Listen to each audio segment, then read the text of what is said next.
এই শ্রী রাধেকৃষ্ণা বন্ধুরা, সকলে আশা করি সবাই ভালো আছো। তো চলো, তোমরা দেখতেই পাচ্ছ আমি কিন্তু অলরেডি বেরিয়ে গেছি। তো তোমাদেরকে শীতের সাপটা আমি বলে দিচ্ছি, আমি যাচ্ছি একদম দক্ষিণেশ্বর। আর দক্ষিণেশ্বর যাচ্ছি এবারে আমি অন্য রাস্তা দিয়ে, যেহেতু আমার বাড়ির কাছ থেকে যেখানে বাস যায় দক্ষিণেশ্বরে, সেই জন্য বাসে করে যাচ্ছি। আর দেখো আমার দুই কাকিমা, ওনাদের সঙ্গে আমি কিন্তু যাচ্ছি। তা অ্যাকচুয়ালি দেখো আমার কিন্তু যাওয়ার কোনো মানে কথাই ছিল না। হট করে কাকিমার সঙ্গে দোকানে যখন গিয়ে কথা বললাম, কাকিমা বললো আমি এরকম যাচ্ছি আদ্যাশক্তিতে। তো আমি বললাম আদ্যাশক্তিতে তো আমি যাইনি কোনোদিন, তো চলো কাকিমা আমি দেখে আসি। দিয়ে বলে ওনাকে এসেছি, তাও বাড়িতে এসে কিন্তু মত কিন্তু আমার পাল্টে গেছে, যেহেতু আমার যাওয়ার আর মন ছিল না। কিন্তু দেখো মা কীভাবে কেমনভাবে আমাকে টেনে নিল। দিয়ে কাকিমা আসলো, এসে বললো কী হলো, তুমি যাচ্ছ না, রেডি হওনি? আমি বললাম দিয়ে চারিদিকে ধ্যানাই ব্যানাই করছিলাম যে যাবো কি যাবো না। দিয়ে আমি বললাম না থাক, আমি বেরিয়ে যাই। তো চলো আমি তার জন্য বেরিয়ে পড়েছি। আর এই দেখো দক্ষিণেশ্বর যাওয়ার যে রাস্তাটা, যে ব্রিজটা আছে, সেই ব্রিজটা কিন্তু তোমাদেরকে আমি দেখাচ্ছি। তো সেই ব্রিজটা দিয়ে যাচ্ছি, আমার দেখতে ভালো লাগলো, তাই তোমাদেরকেও আমি সেটা শেয়ার করে দিলাম। তো চলো, অলরেডি কিন্তু আমি দক্ষিণেশ্বর পৌঁছে গেছি, তোমরা দেখেই কিন্তু বুঝতে পারছো। আর এই যে যেখানে বাসটা দাঁড়িয়েছে, সেই বাস স্টপে, দক্ষিণেশ্বর যে বাস স্টপে, ওখানে ব্রিজের তলা দিয়ে যাচ্ছি। আর দিয়েই তোমরা কিন্তু দেখতে পাবে দক্ষিণেশ্বরের আমাদের সিঁড়ি, যেটা মেট্রোর সাথে যুক্ত করা আছে। প্লাস তোমাদের আমাদের শিয়ালদা লাইনের যে ট্রেনটা, সেটা কিন্তু যুক্ত করা আছে। তা দুটোর মধ্যে তোমরা যে কোনো একটাতেও আসতে পারো। শিয়ালদা লাইনের গাড়ি ধরলে কিন্তু তোমরা দক্ষিণেশ্বর পৌঁছাবে, আর মেট্রোতে চাপলেই তোমরা দক্ষিণেশ্বর পৌঁছে যাবে। তো তোমরা দেখছো পাচ্ছ, ওই দেখো ওখানে সিঁড়ি দিয়ে কিন্তু ওঠা হচ্ছে। তা আমরা দেখো সিঁড়িতে ওঠার চেষ্টা করছি, কাকিমারা কিন্তু উঠতে ভয় পাচ্ছে। কাকিমারা বলছে যেতে পারছি না, বা কি জানি আজকে শরীর ভালো নয়, যেহেতু আগের দিন একাদশী করেছি। তো যাই হোক, ওনারা যেতে পারেনি। তা আমি এখানে ওনাদেরকে দেখানোর জন্য আমি উঠে গেছিলাম, যে দেখো কাকিমা এরকম করে কিন্তু উঠতে হয়। দিয়ে আমি তো উঠে গেছি, আর তোমরা বুঝতেই পারছো উঠে গেলে কিন্তু আর রিটার্ন নিচে নামার কিন্তু আর থাকে না। তো দেখো ওই ব্রিজের রাস্তা দিয়ে কিন্তু আমরা যাচ্ছি। সেই আর দোকানগুলো দেখো, পাশে যে দোকানগুলো আছে, এখান থেকে কিন্তু তোমরা কিনে নিতে পারবে। আর সবথেকে ভালোভাবে তোমরা এখান থেকেই কিনে নিয়ে যাবে, গিয়ে ওখানে চান করেই হোক, বা যারা চান করে আসো তারাও যারা চান করে আসো তারাও কিন্তু এখান থেকে নিয়ে নিতে পারবে। কারণ যেহেতু এখান থেকে নিলে কিন্তু তোমাদের মানে খুব দামটা কম দামে পাবে। যেহেতু আমি জিজ্ঞেস করেছিলাম প্রথমবারে, আর একবার যখন আমি তার দক্ষিণেশ্বরে গেছিলাম, তো তখন আমি জিজ্ঞেস করেছিলাম, ওরা বলেছিল এখানে 20 টাকা 30 টাকা। আর যখন তোমরা মন্দিরের সামনে থেকে যাবে, ওখানে কিন্তু অনেক দাম, 50-60 টাকার নিচে কিন্তু কোনো ডালা নেই।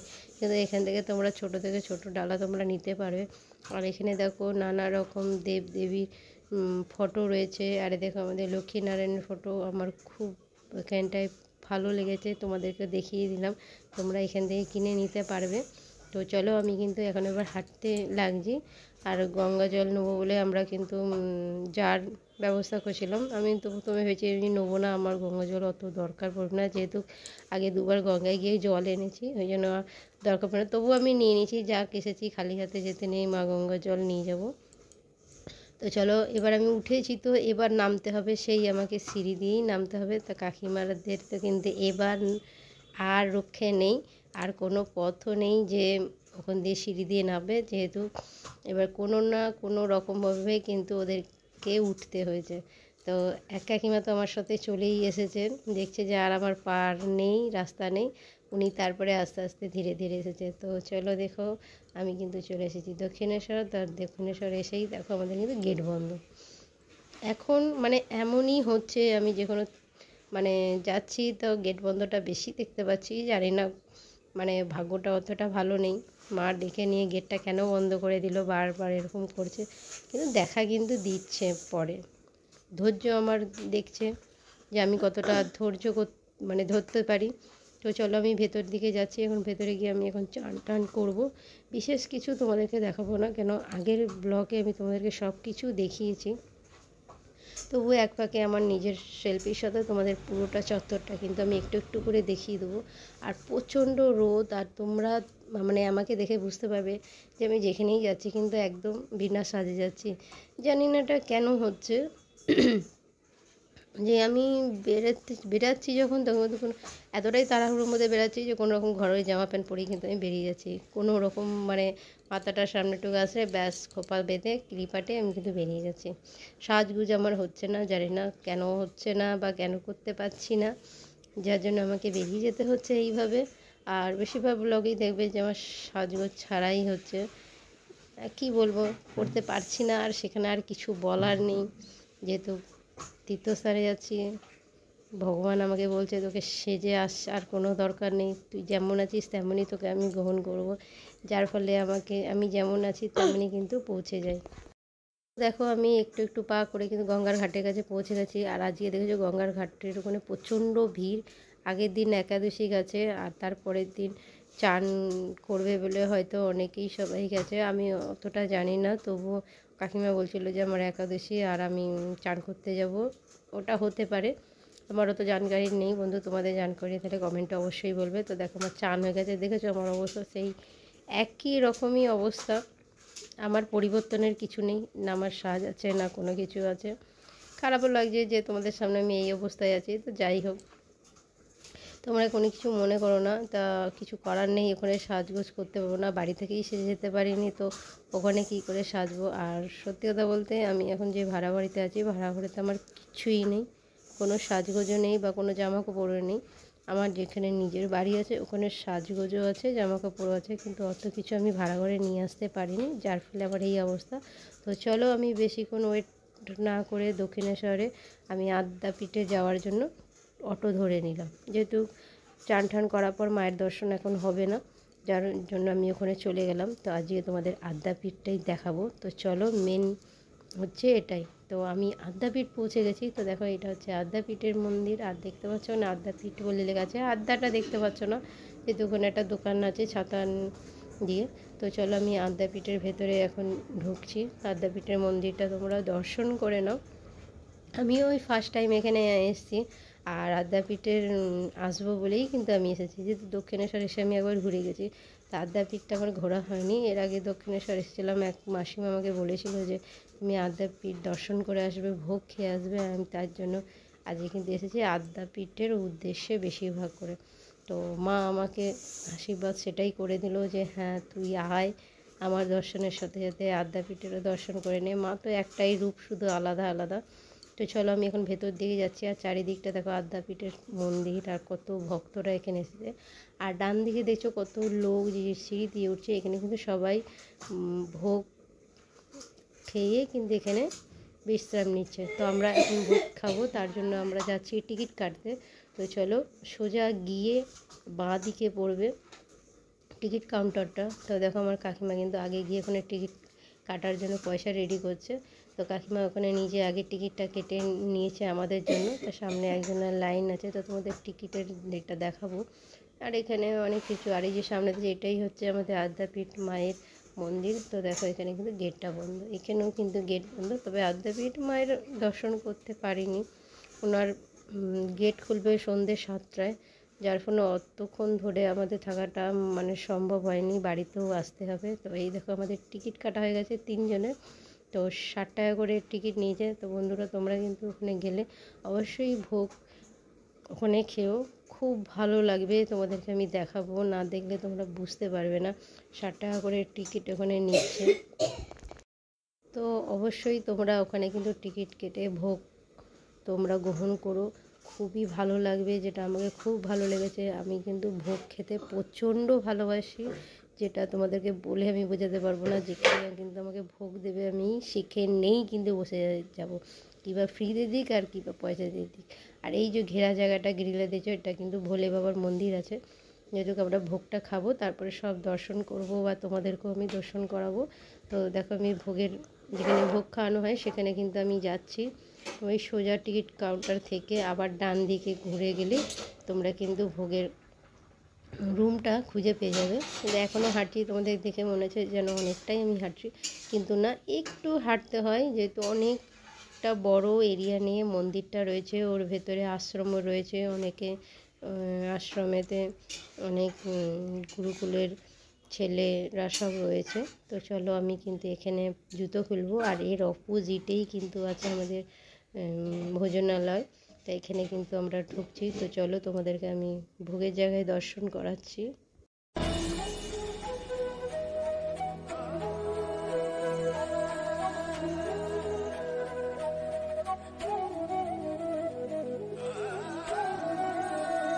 বন্ধুরা আমি কিন্তু ভেতরে ঢুকে গেছি, আর দেখো এখানে অনেক ভক্তরা কিন্তু এখানে ভোগ গ্রহণ করছে। এখানে আমি তার জন্য একটু তোমাদেরকে দেখিয়ে দিলাম, একটু ভিডিও করে নিলাম।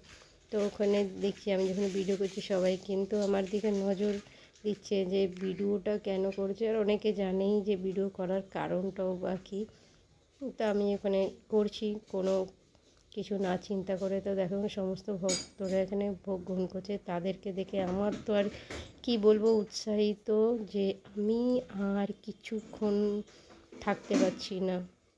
সময়টা মানে খুব লেট হচ্ছে, মানে সময়টা এত ধীরে চলছে যে তোমায় কী বলবো, কতক্ষণে যে আমি ভোগ খাবো যে কী বলবো। আমরা এই পাশটায় বসেছি আর এই পাশে সামনে দেখো পুরো সিট খালি, ওই পাশটায় সবাই বসেছে, যার জন্য এই পাশে আবার শুরু করছে ভোগ খাওয়ানোর জন্য। তা আমরা প্রথমে গিয়ে ওখানে বসেছি আর আমাদের সাথে আস্তে আস্তে আস্তে আস্তে করে কিন্তু সব ভর্তি হয়ে গেছে। তো দেখো আমাদের স্টার্ট হয়ে গেল ভোগ দেওয়ার জন্য। প্রথমে থালা দিতে শুরু করে দিল। তো খুবই ভালো লাগলো যে কোনো কিছুর ওখানে অতুটির নেই, তোমায় থালা দেবে, জল খাওয়ার জন্য গ্লাসও দেবে। অনেক জায়গায় ভোগ খাওয়ানো হয় যেখানে জলের ব্যবস্থাটা খুব কম থাকে, কিন্তু এখানে এই জিনিসটা করেছে, এটা সব থেকে ভালো। যেহেতু বাচ্চারা এখানে আসে, এখানে তাদেরও জল খাওয়ার জন্য অসুবিধা হয়, তাদের জন্য গ্লাস প্রয়োজন হয়।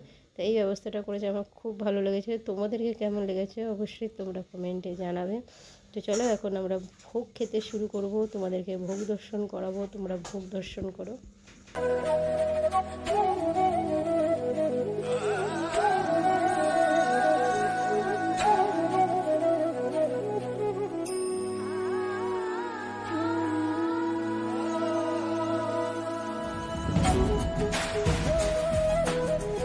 বন্ধুরা প্রথমেই দিয়েছে বেগুনি আর তার সাথে পোলাও। তা পোলাও হচ্ছে আমার সব থেকে ফেভারেট, পোলাও আর খিচুড়ি।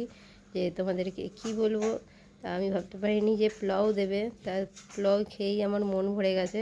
তারপরে তো অনেক কিছু রয়েছে, চলো সেটাও তোমাদেরকে দেখাচ্ছি। আর কাকিমাদেরকে দেখো আমি তুলছি, সেই টাইমে কাকিমা কিন্তু এবার একটু রেডি হচ্ছে, যেহেতু ছবি ভিডিওটা যাতে ভালো করে আসে।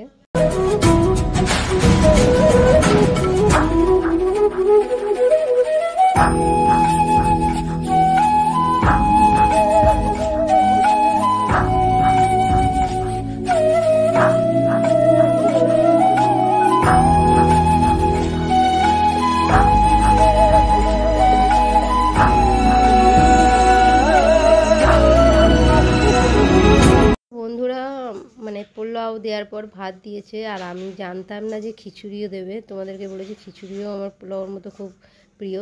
তা আমি যদি জানতাম খিচুড়ি দেবে তো ভাতটা আমি অল্প নিতাম। তো আমি ওখানে অনেক ভোগ এখানে নষ্ট করে ফেলেছি, যেহেতু আমি অতটা খেতে পারি না। এর জন্য প্রচণ্ড আমার দুঃখ হলো যে আমি একটু নষ্ট করে এখানে এসেছি। দেখো যেই ভাতটা দেখতে পাচ্ছ, এই ভাতটা কিন্তু পুরোটাই আমি নষ্ট করেছি, কিন্তু খিচুড়ি যা ছিল সবই আমি খেয়েছি। যে তোমাদের কী বলবো, তা আমি যদি জানতাম সত্যি আমি ভাতটা অতটা নিতাম না, খিচুড়িটা প্রিয়, আমি ওটাকেই খেয়েছি। তো চলো আবার দর্শন করো তোমরা।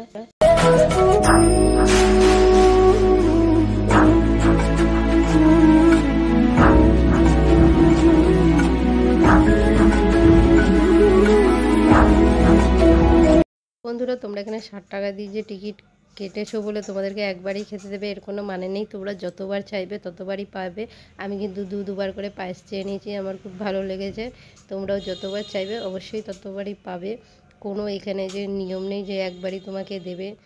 তো এবার আমি কিন্তু হাত ধুতে চলে এসেছি, আমার কাকিমারা হাত ধুচ্ছে। আর আমি যেহেতু ভিডিও করছি, আমার ভিডিও আমি কি করে নিজেকে দেখাবো, তা যেটুকুনি পেরেছি তোমাদেরকে আমি দেখিয়েছি। পাশে দেখো আমিও হাত ধুচ্ছি, দেখো হাত ধুয়ে এই দেখো সেটাই হচ্ছে আশ্রম। এখানে যেখানে সবাই যারা এখানে শিক্ষা নেয় তাদের জন্য কিন্তু এখানে ব্যবস্থা করা আছে। তো চলো এই হচ্ছে সেই আমার ভোলে বাবা।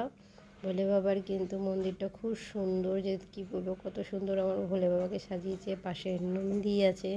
তো আর এখানে বলার কিছু নেই, তীর্থস্থানে গেলে যে মনটা কতটা ভরে যায় তোমরা সকলেই জানো। ওখানে মনটা কেমন একটা পবিত্র পারা শান্ত হয়ে যাবে, যে সকল দুঃখই কিন্তু মিটে যাবে। তো মনের মধ্যে তুমি পিছনে যে কী ফেলে এসেছো সেটা কিন্তু আর থাকবে না, যেটা আমারও হয়। আর দেখো এই হচ্ছে আমার আদ্যাপীঠ মায়ের বাগান। এখানে কিন্তু প্রচুর ধরনের জবা ফুল গাছ রয়েছে, যেখানে মাকে পুজো দেওয়া হয়।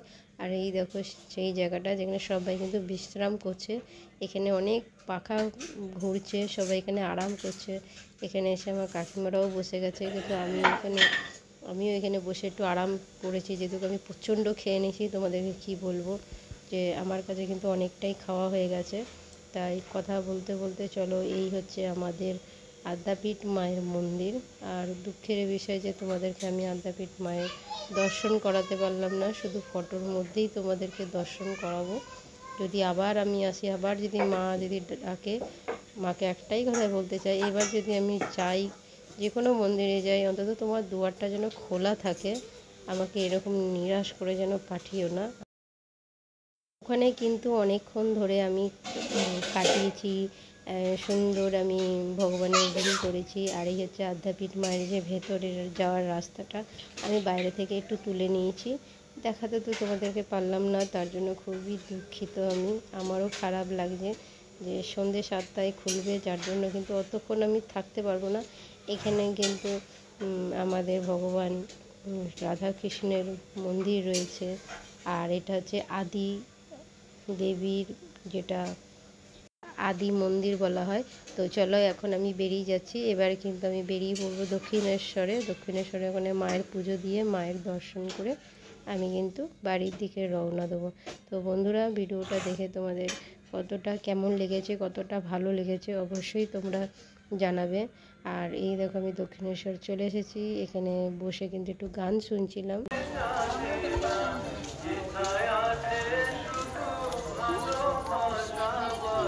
বন্ধুরা, আমি আর বেশি কথা না বাড়িয়ে আমার ভিডিওটা খুব তাড়াতাড়ি শেষ করেছি।